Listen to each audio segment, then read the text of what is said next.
Good morning. This is Pastor Becca here on this Thursday morning.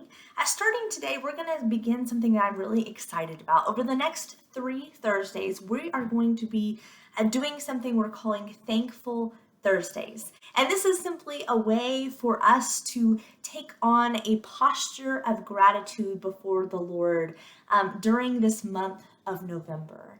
Even in these days that seem so uncertain, so chaotic, so disrupted from our normal patterns, in the midst of a global pandemic, we still have so much to be thankful for. And sometimes in the busyness of life, our posture of gratitude and thankfulness can be overlooked. We can take for granted some of those blessings that God is providing daily in our lives simply because we are not being intentional to take on this posture of gratitude. And so we want to be faithful to do that over these next 3 Thursdays that we're calling Thankful Thursdays. I'm hoping it will just invite us into a time of gratitude and thankfulness in prayer before the Lord, in which we can just spend time pouring out our hearts, thanking God for God's faithfulness.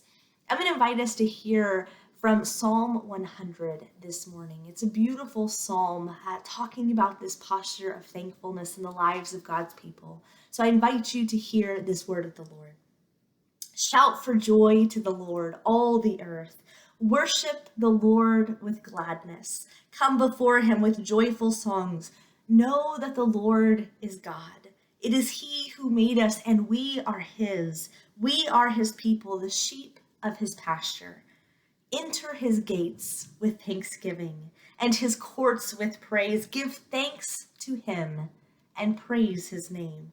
For the Lord is good, and his love endures forever. His faithfulness continues through all generations. And this is the word of the Lord. Thanks be to God. Church, we have so much to be thankful for. We have this God whose love endures forever, whose anger does not last forever, but rather is gracious toward God's people. We serve this God who is faithful from generation to generation, this God who is the same yesterday and today, and who we believe with all confidence will be the same tomorrow. And so I'm going to invite us to do this over the next week, beginning today and going until next Thursday. I'm going to invite us every day to write down 5 things that we are thankful for. Now, some days this may be easier than others. Some of us might be able to whip this out really quickly.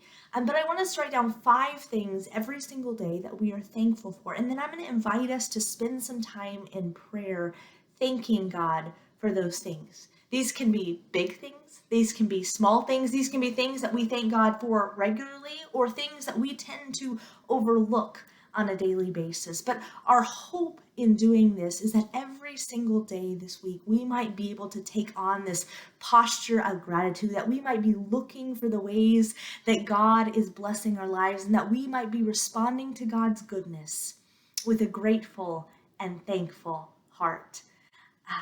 One of the things that I'm thankful for today is for all of you. I am thankful for our wonderful church family. That's going to be near the top of my list today. I'm looking forward to doing these practices alongside of you.